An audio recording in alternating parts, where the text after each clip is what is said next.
அன்புள்ள மக்களே வணக்கம். நாங்கள் பொன்சரவணன்.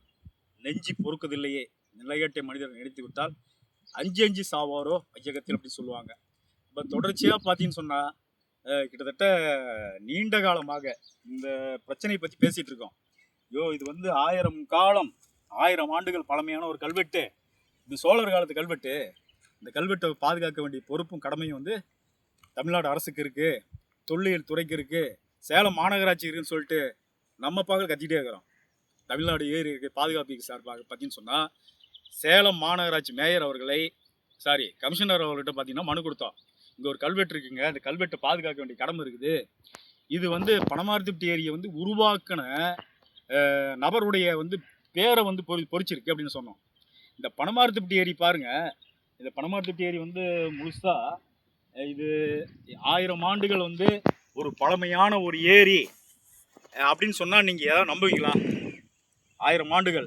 அதுக்கு இந்த கல்வெட்டு தாங்க வந்து சாட்சி.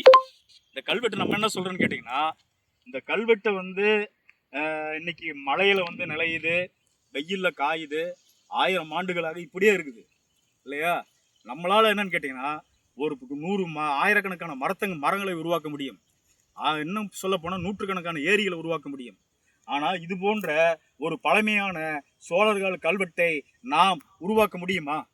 இந்த ஆட்சியாளருக்கு நம்ம கேட்குறோம்.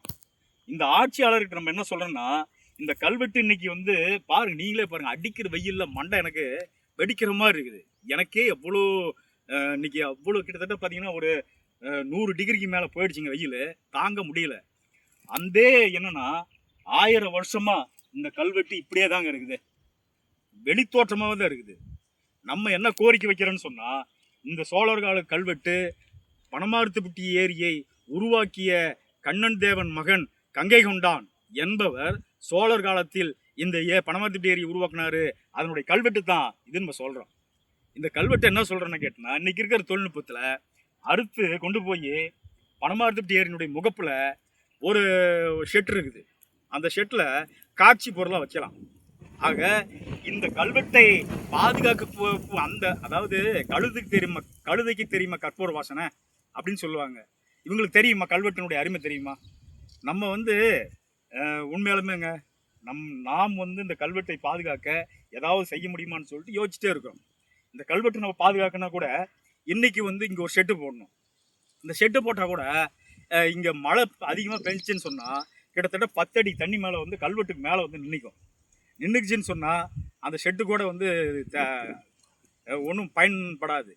அந்த அடிப்படையில் இதை நம்ம என்ன சொல்கிறோன்னா, இந்த கல் அறுத்துருங்கன்னு சொல்கிறேன். கல் அறுத்து கொண்டு போய் பாதுகாப்பாக நீங்கள் வைங்கன்னு சொல்கிறோம். அதனால் தயவுசெய்து இந்த காணொலியை பார்க்கக்கூடிய ஆர்வலர்கள், சமூக ஆர்வலர்கள், இயற்கை ஆர்வலர்கள், இவங்களெல்லாம் வந்து தயவுசெய்து குரல் கொடுங்க.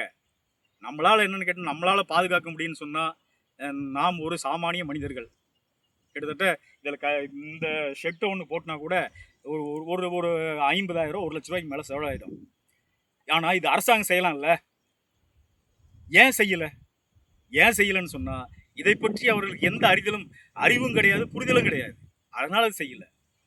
ஆனால் இங்கே இருக்கிற சமூக ஆர்வலர்கள் இவங்கெல்லாம் என்ன பண்ணணும், எல்லோருமே இந்த அரசாங்கத்துக்கு, மாநகராட்சிக்கு, அரசுக்கு அழுத்தம் கொடுங்க. அதே சமயத்தில் இது உங்களால் பாதுகாக்க முடிஞ்சா நிச்சயமாக ஏதாவது பண்ணுங்க அப்படிங்கிறது தான் நம்மளுடைய கோரிக்கையாக இருக்குது. இது உங்களுக்கு தமிழ்நாடு ஏரி இயற்கை பாதுகாப்பு இயக்கம் விடுவிக்கக்கூடிய ஒரு கோரிக்கை. இந்த கல்வெட்டை பாதுகாக்க உங்களால் யாரால் முடியும் என்றால் நிச்சயமாக வாருங்கள், வந்து இந்த கல்வெட்டை பாதுகாத்து கொடுங்க அப்படிங்கிறது தான் நம்மளுடைய வேண்டுகோள்.